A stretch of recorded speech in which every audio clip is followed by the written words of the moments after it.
Ladies and gentlemen, tonight's spotlight shines on the rising stars of the legal world, where young firms, bold ideas, and smarter systems take center stage.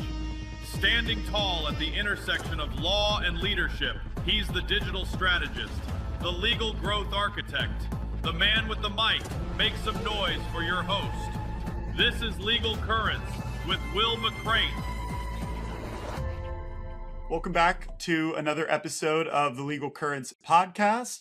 Today we have Leah Miller joining us. Leah is phenomenal. We actually met out at PILMA a couple months back and have kind of built a relationship since then. She is absolutely somebody that I have been wanting to bring on. She is the founder of Firmly Profits. Leah, I will let you introduce yourself. Nobody will be able to do better than you. So I guess tell everybody a little bit about who you are and what you guys do at Firmly Profits. Awesome. Thanks for having me. I'm so excited. I love this. My name's Leah Miller. I started my career as a paralegal who wanted to be an office manager of a law firm one day. And I worked my way up to that pretty quickly when I was younger. And I ended up as a CFO / firm administrator / litigation paralegal of a personal injury firm for many, many years. And about 3.5 years ago, I went out on my own with Firmly Profits. And we offer bookkeeping and fractional CFO services for law firms. Started out on my own. I have a whole team with me now. We have our processes that we follow, the Firmly Profits processes. And my main goal in everything I do is to help law firm owners better understand their financials. I just want them to be confident in making operational and marketing decisions for their firm. And that starts with the finances. And so that's why I love doing podcasts like this, so that I can reach all kinds of firm owners from the beginning to, the ones that are fully established, just to help them kind of, have more confidence in it. Yeah, I love it. And one of the things that I really love about you, and you post about this a lot on LinkedIn, and is that, you also very much understand the importance of the work-life balance component, right? And making sure that it is not just, hey, scale, maximize profits, right? It is create that life that you want for yourself. And, I know that maybe comes from a little bit of personal experience, right? Spending time with your kids and also doing a lot of the cool things, right? Like I know horse riding is a big thing for you, right, these days. Yep. So I'd love to hear a little bit about that as well, because I know these days, right, it's about creating that flexibility as well. Yep. I would love to hear more about your story there. Awesome. Well, so part of the reason I left the firm, I never thought I would leave. And we, during COVID times, we were home a lot, and I was home with my kids. I was working, but I was home with my kids, and I was like, this is kind of nice. And then we went back to the office, and then 2 years later, our firm got hit by a hurricane. And so our firm flooded. I was home again for 4 months. And when we went back to the firm and we bought a building, I had about an hour commute. And I was like, this is just it's not what I want to do. It works for some people. It's not what I want to do.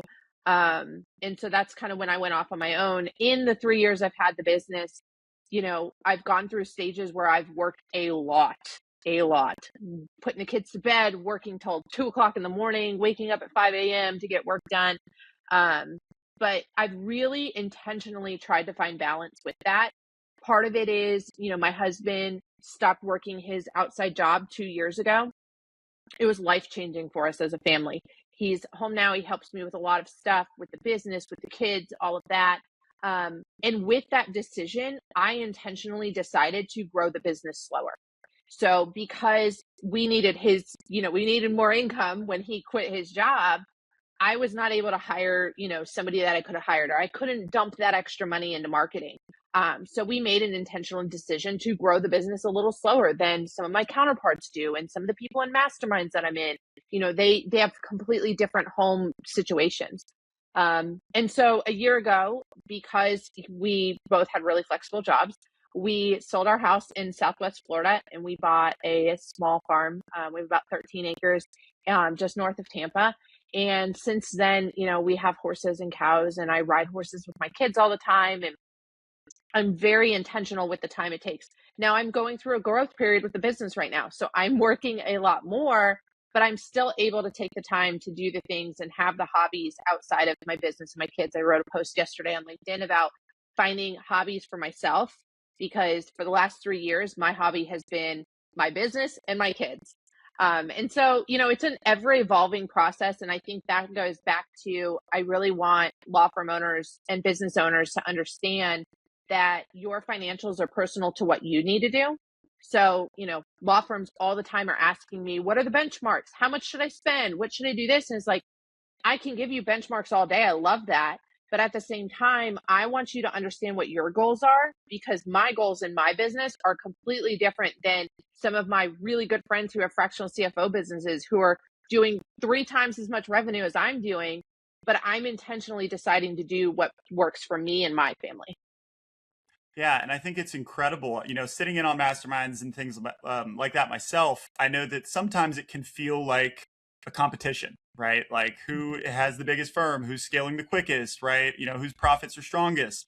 And I think that is a fit for some people, right? And there's nothing wrong with looking to grow and scale as ambitiously as possible. But in a lot of conversations that I have, a lot of the reasons why people go off on their own, right, are to establish that freedom. I would love to hear about conversations that you've had with folks, right? When they're trying to understand that balance a little early on, what are some things that people could, look for from a clarity standpoint, or what insight do you have to share that might help people with that decision? So the first thing I always start with, no matter who I'm working with, is what do you personally need financially? So, if you can live off $5,000 a month and that pays your bills, or if you need $50,000 a month to pay your bills, you need to have that understanding first when you're trying to figure out what you need from your firm. I have no judgment either way. Whatever it is that you need, tell me, let's figure out how to do it. And so where that really kind of changes things is back to the benchmarks. If you want to spend a certain amount, there's a benchmark. You want to spend 25 to 35% of your revenue on your wages for your people. I have some firms that are spending more than that. Specifically, a client that I worked with at one point, she told me she needed to make $300,000 a year. As long as she was making that, she wanted to grow the firm and hire more people to do the work, because she only wanted to work 30 hours a week. And so she had very set goals of, she wanted to work this much a week and she wanted to make this much money.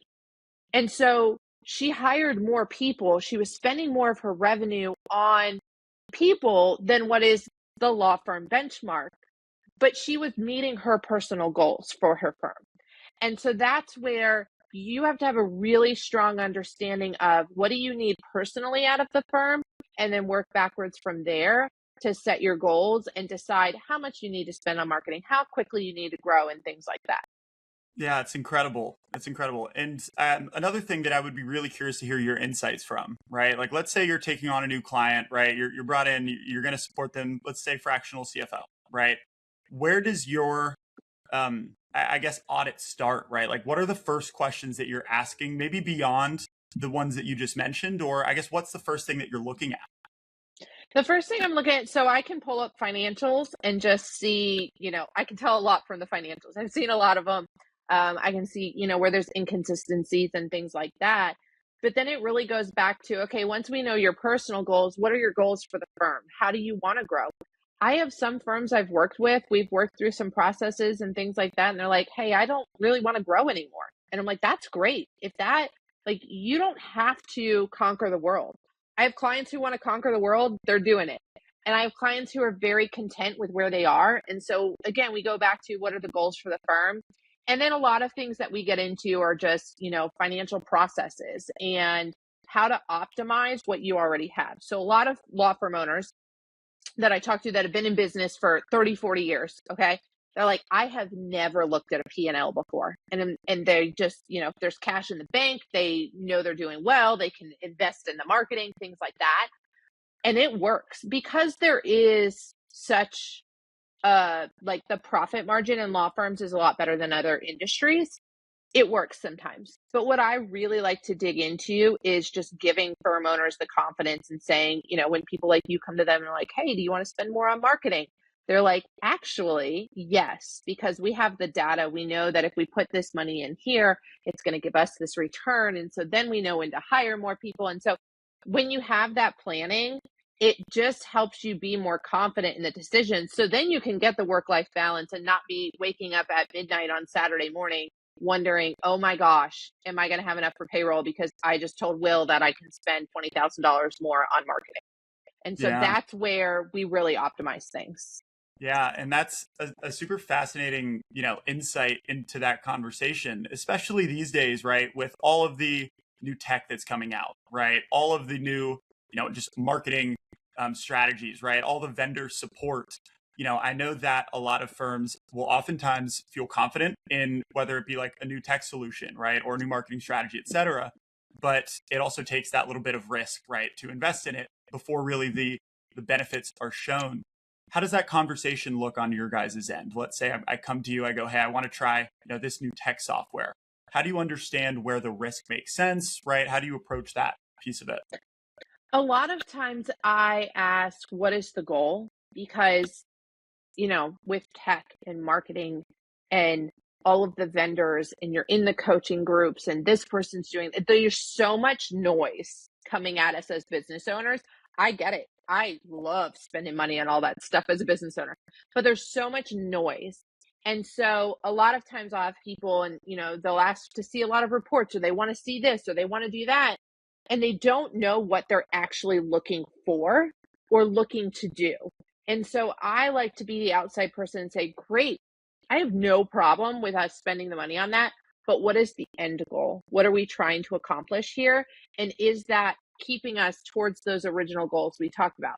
Now, I'm okay being flexible with goals because things change. But at the same time, does this go back to our core values? Does this go back to our goals? Let's just talk about it. I have no problem spending money on anything. I want us to be intentional about it and not just be grabbing the new thing every week, because again, there's so much noise. There's so much sparkly things out there that I just want us to be intentional and have a conversation. And that's where I come in, because as a business owner, as you're growing a business, it's very lonely. You don't have a lot of people you can talk to. You can't talk to your staff about it sometimes and things like that. So I'm that person that can be the sounding board and say like, I don't agree with that. I don't think that's what you need right now. Let's do these other things and work towards that. You used the word sparkly there, and that reminds me of the term that I use, which is bright, shiny object, right? Mhm. Especially with AI and the buzzwords behind it. If you walk a conference floor, you will see 25 new things that you have never seen before, and they all are sounding like it's the most incredible thing of all time. How often do you see firm owners bringing that sort of information back to you? And do you find that people fall trap to that bright, shiny object syndrome? All the time. It's something that happens all the time. And part of the problem is because of the way new softwares and things are kind of like so niche down, it's not that expensive sometimes, right? Like it's like, oh, $3,000 here, $2,000 there, which isn't a lot when you're doing multiple millions of dollars a year. And so, but it adds up and it takes you further away from your goal. And what happens is if you're not looking at your financials on a monthly basis, at least, you get to the end of the year and you're like, where'd all my cash go? Where'd the profit go? My revenue is up 30% over last year and I made less money, because you're buying all, the bright, shiny things and you're not actually being super intentional with where you're putting the money. And so I think that's where, the really expensive things, they don't fall prey to as easily. It's the cheap things that you pile on and they're more expensive than the expensive things. And so it's all the time. I have a lot of clients who are in some great coaching groups and masterminds, and they go to all the conferences, and I love it. I love that is where the legal industry is going and that there's so much access that we have. But at the same time, they all come back to me. They're like, hey, I saw this thing. Should I sign up for this? I'm like, actually, your cash is a little low this month. We're a contingency fee firm. We're expecting a slower quarter. Let's put it off. Let's just I keep telling people recently, I'm like, let's just be boring for like 3 months with your financials. Let's get on solid footing, especially firms that are smaller and just growing. We want to be a little boring at times. Yeah, the sexy, right, approach is not always the smart one. A lot of what you're saying reminds me of like the streaming subscriptions, right? Yep. You have your Netflix and your Hulu and your Disney Plus and your HBO, and none of them individually are anything crazy, but then all of a sudden you look every month and you go, oh, I'm paying for 15 streaming services, and that makes a big chunk of things. Yep. How do you approach long-term contracts when it comes to these situations? I'm sure that sometimes they exist, sometimes they don't, and that's definitely something I would imagine to be a part of the conversation, but I would love to hear your thoughts. So I have always been against long-term contracts. I don't actually have a contract. Mine's month to month that my clients have. I'm debating maybe changing that to a short-term contract, but when I was a firm administrator, there were many contracts that I had to get out of. And so I've never been a big fan of it. When it comes to marketing, for example, when we're talking about increasing a marketing budget, because we're trying to get to a certain benchmark of what we're spending, but we can't just throw an extra $20,000 right away. So it's like so what I always say is let's incrementally increase it, $3,000, $5,000 a month when we're talking about like trying to manage cash flow. And at the same time, don't get into a long-term contract. And my biggest thing with that right now is everything is constantly changing. The legal industry is going to be completely different in 2 years. So which is different than what was going on 15 years ago. So to get into a 2 to 5 year contract on anything is crazy because you don't know where you're going to be in 2 years. And so I am very much against long-term contracts for that reason. And other vendors or service providers may not be happy with me saying that, but I think we're going towards like, you have to kind of be flexible. I agree, and even with us, right, the majority of the firms that we work with, right, are month to month.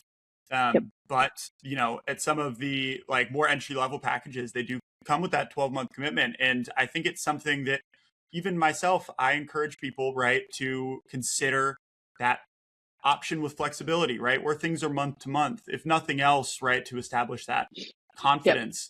Yep. And I know that, there are also places out there, not necessarily marketing wise, but that look longer than that, right? 2 to 5 years, to your point. It's a very long time to be stuck in something, even if it's a situation that's working well, right? There's just so many things that could happen. I don't know what my life is going to look like a month from now, right? Let alone 12 months. Yep. Do you find that there's ever financial incentives to be in that longer term contract?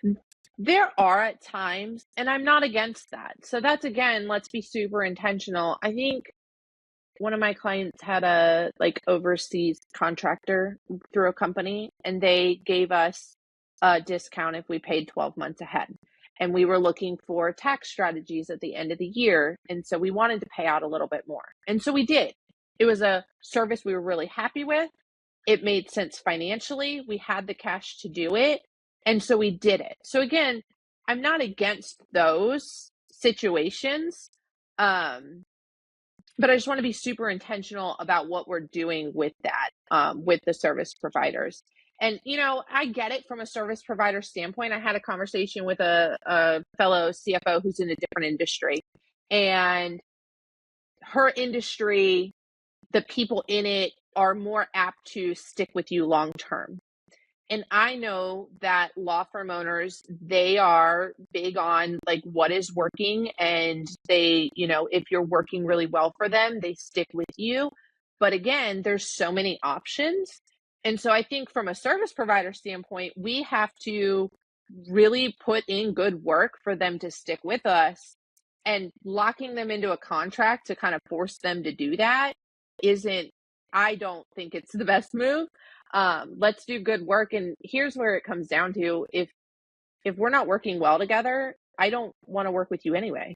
And so, I'm okay with parting ways if it's not a collaborative relationship. And that's, as a service provider, I want to collaborate with all of my clients, and I want them to want to collaborate with me. I don't just tell them what to do. And so if we're not collaborating, then we don't need to work together anymore. Yeah, that fit is so important, right? In everything. That's an interesting point that you bring up. I'd love to hear more from you about what your evaluation process looks like, right? What is a strong firm for you to work with? What qualities are you looking for out of a firm to determine if you're the right fit for them Yeah. or they're the So the right fit for biggest you? yeah. So the biggest thing is I want to work with firms that want growth. And again, if you are not looking to grow, now we have the bookkeeping side of our firm, and so we can handle bookkeeping for anybody. But on the CFO side, on people that I'm really working with one-on-one, it's, are you looking to grow? Because if you're not looking to grow and you're really confident where you are, I've had clients off board where they're like, hey, we're good. We've got the processes. We're not looking for growth. So growth minded, a big one. Collaboration. I do not come in and wave a magic wand and fix all the financial stuff. I need you to take responsibility for the finances, know how it works. You don't have to do the things. I'm not asking you to do bookkeeping. I'm not asking you to put together the spreadsheets, but I want you to understand the process and want to take ownership of the finances so that we can collaborate. And then for the CFO side of things, most of the firms I'm working with are doing 2 million and up to 20, 25 million. There's a wide range there. It's obviously a higher dollar, subscription service. And so it's the firms that are, doing more. The smaller firms that I work with, on the bookkeeping side of things, I can work with startups all the way up. And so I can kind of help people in that as well. But yeah, it's my biggest thing outside of how much money you're making is I want you to collaborate and I want you to take ownership of your finances. Yeah. What does that ownership process look like? It is reviewing the finances at least once a month. So I've had clients where I can't even get them to meet with me. They'll pay me. They don't meet with me. Nothing's going to change unless you're reviewing it. And then I want you to take action. And so, a lot of times I work with founder-led firms or firms that have 2 to 3 partners at the most, because I want to work with the people who can make changes. And so I don't want to just review the finances in the past. I want us to talk about what's coming up in the future. I want you to understand when I tell you you're spending 60% of your revenue on your wages, what that means. And I explain it. I tell you, I want you to understand, how that looks operationally for your firm. And then I want you to start making operational and marketing decisions based on the finances. And so a lot of times when firms are first starting out or they're growing, it's you're figuring out the operations and the marketing, and the finances kind of like come along for the ride. I want us to look at the finances and make decisions based on those, based on our goals. And so that's what the ownership looks like. Again, I'm not asking you to go into QuickBooks. If you want to see a report, ask me for it. I'll send it to you. I have a client just asked me for a report this morning. I know he knows how to log into QuickBooks, but he asked me for it, and that's fine. That I'm okay with. I just want you to understand what it is and want to understand. If you don't understand now, I want you to want to understand. And so as we work together, we can collaborate. I see so many similarities with the way that I like to approach things in that same way. These days, I'm very hesitant to partner up with somebody who I don't have that confidence is at least going to be meeting with us on a monthly basis, right? And at least going to be able to take some of the things that we can't do on our end, right? And make sure that it's top of mind for them, right? Or build out a process for them. And that's one of the biggest things that we find as well, right? If that doesn't exist, it puts us in a tough spot. I'd imagine it puts you in a tough spot as well. With that in mind, I would love to hear, what does success look like? What should a firm, look for out of a, fractional CFO or bookkeeping, support? I guess, what is the ideal outcome? So I want you to have complete transparency in your financials. And that means, so on a bookkeeping side, we do bookkeeping on a weekly basis because I want you to be able to look. I mean, my clients can look in their financials this week and see what they're doing, the first half of the month. So I want up-to-date financials. I want you to have that available to you. On the CFO side, I just want you to be confident in making decisions. It doesn't mean working with me doesn't mean there's never going to be a cash flow issue again. So I work with a lot of contingency fee firms, and it's just the nature of the business. Now, I do strongly believe that we can stabilize cash flow in a contingency firm if we're spending the right amount on marketing and our intake is working and we're clicking along. But I just want you to be confident in the decisions you're making. And so that's what success looks like. Now, do I have clients where their net profit is up 100% over the last year working with me? Yes. We are having great success. I need to do some case studies. We're having great success. But what success to me really looks like is a law firm owner knowing what their financials say, knowing what data it shows, and how to apply that to operations. So one of my biggest things is, what's your break even point? How much do you need to make a month just to be in the black? And a lot of firm owners can't tell you that off the top of their head. We put together that number and they are shocked. I want you to know what that means. And I want you to know then how many cases you need to settle to cover that, or how many cases need to come in for you to have the growth you need. And so success to me looks like understanding and confidence in what the financials can show you. Yeah.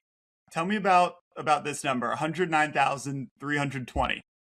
Does that mean anything to you? Is that potentially a number that I believe it maybe in PILMA, you mentioned that number around like possible like revenue per month? Maybe I probably did. So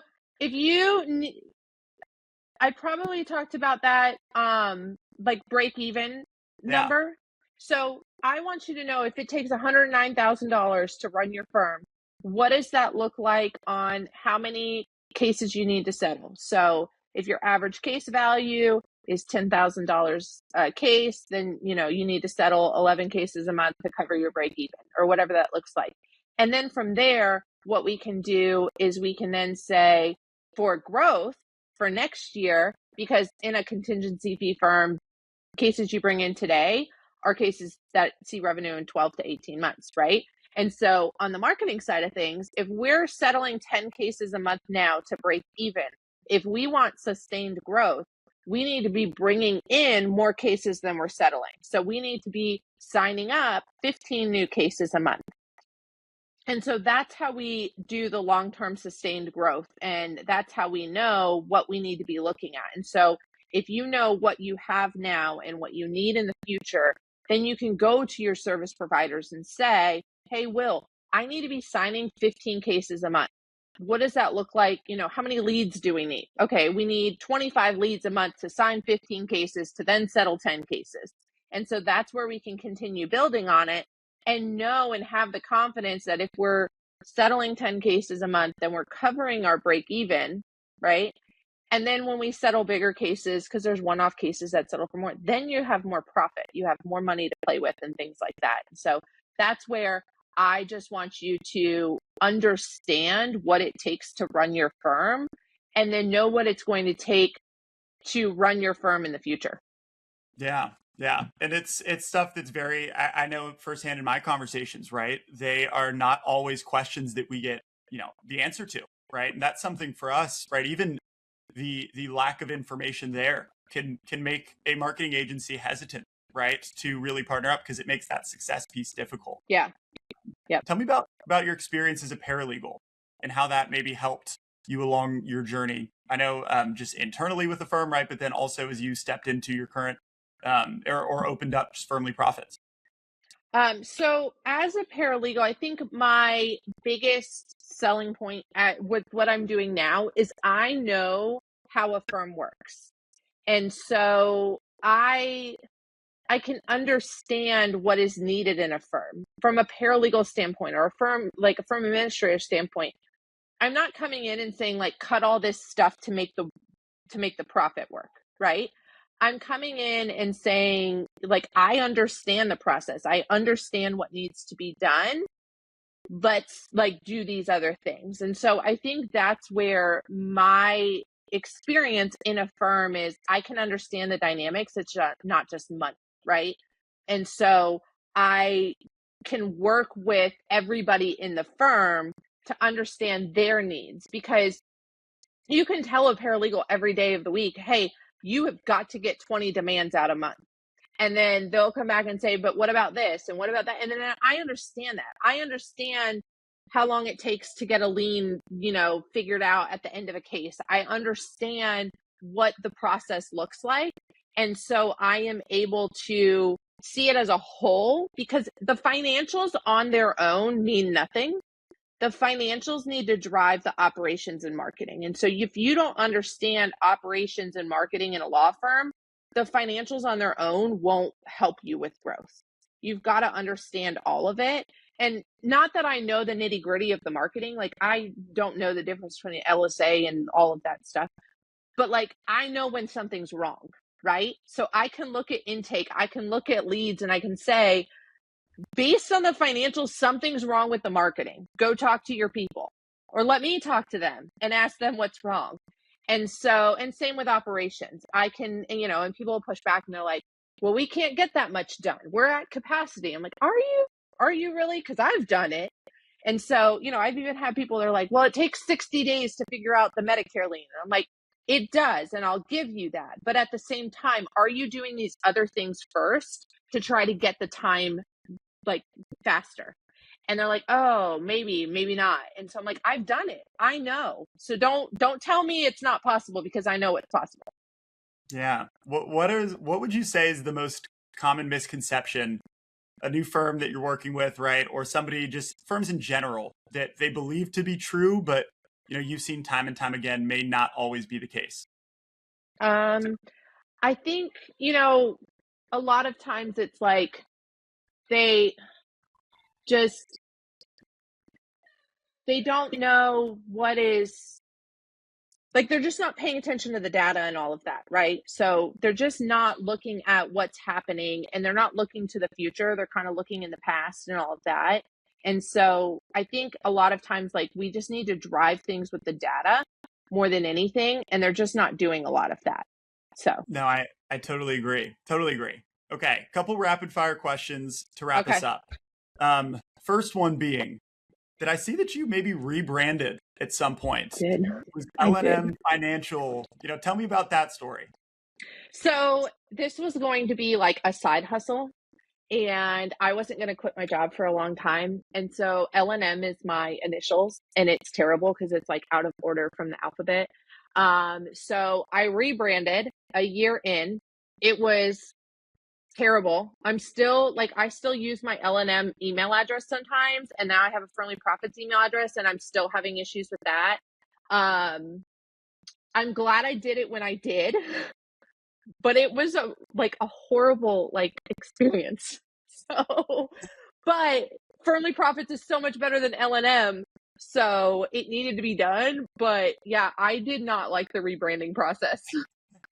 I was curious because when I kind of picked up on that, I was wondering how much of it maybe was due to just the name itself, right? But also how much of it was due to your own growing and scaling, right? Do you find that every time somebody comes in, they expect to work with you exclusively? So that's where I'm struggling right now. I'm not struggling, but I'm making this shift where I'm going to be hiring a fractional CFO. And so I'm not going to be doing all the work. Same with the bookkeeping. That part I passed off a long time ago. But yes, so I'm trying to not be just the only person doing the work anymore, because you can't scale past where you are. And so that is where a lot of what I'm talking about now is the Firmly Profits process. I have a process. I do the same thing for everybody. I have put that down on paper now and done all of that. And so, yes, that was, it, I wanted to scale past me. And so my name in it wasn't the best. Which I'm sure a lot of the listeners can relate to, right? It's something we see all the time. There's certain decisions early on that, are important to make if you have that goal of growth, of scaling, right? Yep. Of all those. Yep. Last two questions for you, right? First one, if I were a brand new attorney, let's say I'm a criminal attorney, right? Or a personal injury attorney, and I'm trying to understand what that first 1 to 2 years should look like, right? Yep. What should I be thinking about going into it? I think in the beginning, it's start tracking the data now. Start with your accounting software. Do all of that stuff right from the beginning. And then know what you need personally. So I have grown my business knowing this is what I need. This is how much I need to be making to hire this next person. And so you can make decisions with the data from a small standpoint early on. I love that, because the answer that you gave is not purely about a dollar sign, right? Like, it truly is about that personal piece, which is so important. And then last piece, I know that there's a lot of debate at times around like how much split you should have in certain like categories within the firm. How much should be in payroll, how much should be in marketing, right? Where would you suggest people start?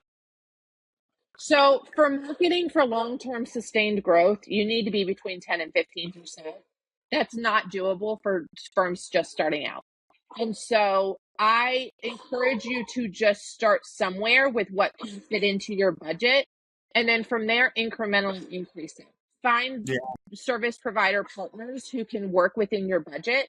And the conversation that I have with a lot of marketing companies is, I know you want me to give you $20,000 a month to use. What's the minimum to make a difference?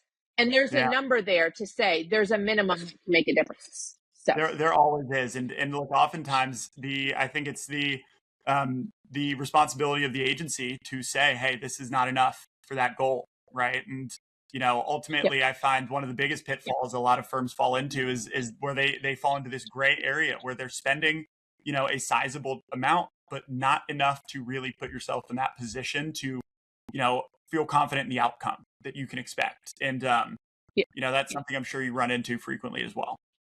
Yeah, and I think it's just having an understanding of what that looks like is the most important part. And talking to your agency and saying like, "Hey, I can't get there right now. Our goal is to get there. What makes sense for me in this moment?" And the biggest takeaway I've been seeing recently is like the personal branding and being active in your community and things like that. So there's things that you can do, or you can get on LinkedIn. So there's things that you can do to get to that point, but just have an understanding of what is needed to get you to your goal, and then decide how, like, if you can live personally off less money to put more into your marketing, then maybe you'll have faster growth. But if that's not possible, just know that there's ways to grow without that in this moment, and make sure you're working with service providers who want to help educate and collaborate with you, and not just say, "Oh, if you can't give me 25,000, I can't work with you," which is great if that's what they want. But there are people out there who can help you in different budgets. Yeah, and you know what? If it was all about the budget at the end of the day, right? Morgan and Morgan would be like winning every single market, right? They'd be winning every single area, and so there's much more to it than that. That's a great segue, right? Because obviously the person to talk to, right, is you, right? And you're somebody who can help people with those questions. Tell everyone a little bit more about how they can get in touch with you, where they can connect with you, and perhaps where they could even learn from you, because you have great content on LinkedIn. I think it's super helpful. Yes. So LinkedIn, I direct everybody there. I try to post, tidbits and tricks and stuff like that. And so you can learn as much as possible from there. I do free consultations to let you know how I can help you. So firmlyprofits.com, you can schedule that, and I'll let you know, like, hey, based on your revenue, bookkeeping makes sense right now. This is how I can help you there. And things like that. But yeah, LinkedIn is my favorite place to connect, and I'll chat with people in DMs and things like that about different stuff I post. That's how we met. That's how we started chatting, right? I think it was going into film. So, Leah, I appreciate you taking the time to join. Anything that you'd like to leave the audience with? No, my biggest thing is just review your financials and start looking at the trends. And I think if you start looking at that every month, you'll start seeing a difference in your firm. I couldn't agree more. All right. Well, Leah, appreciate it. Thanks so much. Definitely encourage everybody to reach out. And thanks for joining us for another episode of the Legal Currents podcast. Thanks for having me.